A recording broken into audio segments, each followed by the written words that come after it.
Et enfin, l'ACV. Un véhicule de combat amphibie de 30 tonnes chargé de débarquer les Marines sur les plages.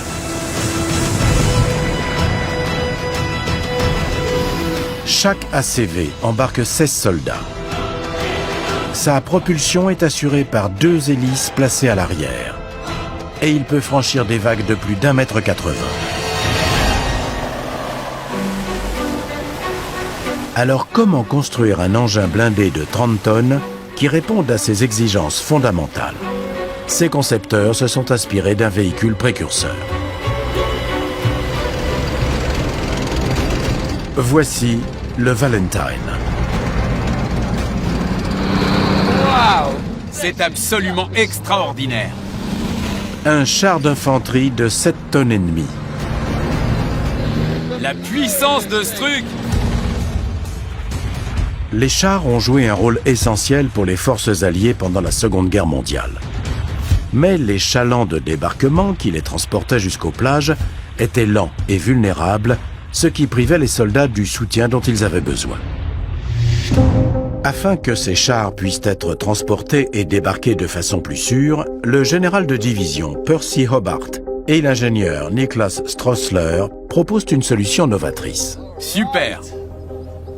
L'idée est si audacieuse qu'aujourd'hui encore, elle semble impossible.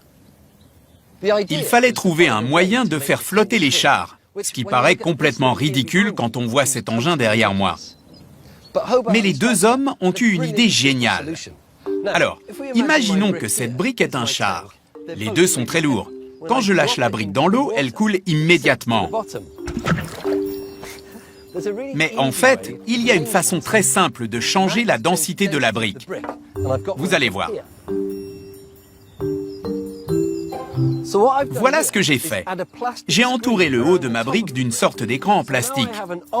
À présent, elle est 50% plus grande et moins dense puisque 50% de son volume est constitué d'air. Du coup, quand je la lâche dans l'eau, elle flotte. C'est aussi génial que simple. En appliquant ce principe au char Valentine, Percy Hobart et Niklas Stroessler mettent au point un des équipements les plus astucieux de l'ingénierie militaire. Vas-y Dan, ouvre la valve. Bon sang, c'est rapide. La jupe gonflable. L'air comprimé est en train de gonfler les boudins en caoutchouc qui relèvent la jupe. On le voit déjà, elle commence à se déplier. À mesure que la pression dilate les boudins, ceux-ci se déploient et la jupe se met en place. En 1944, grâce à cette technologie remarquable, les chars réussissent l'impossible. Le 6 juin, ils débarquent sur les plages de Normandie.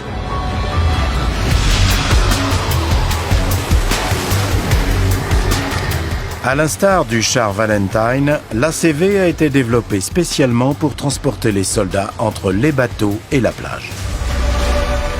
Pour parvenir à faire flotter le véhicule de 30 tonnes, les concepteurs de l'ACV ont repris et modernisé la jupe gonflable du char Valentine. Grâce aux matériaux gardés secrets qui améliorent la flottabilité et à un vaste espace intérieur, la densité générale de l'engin est inférieure à celle de l'eau.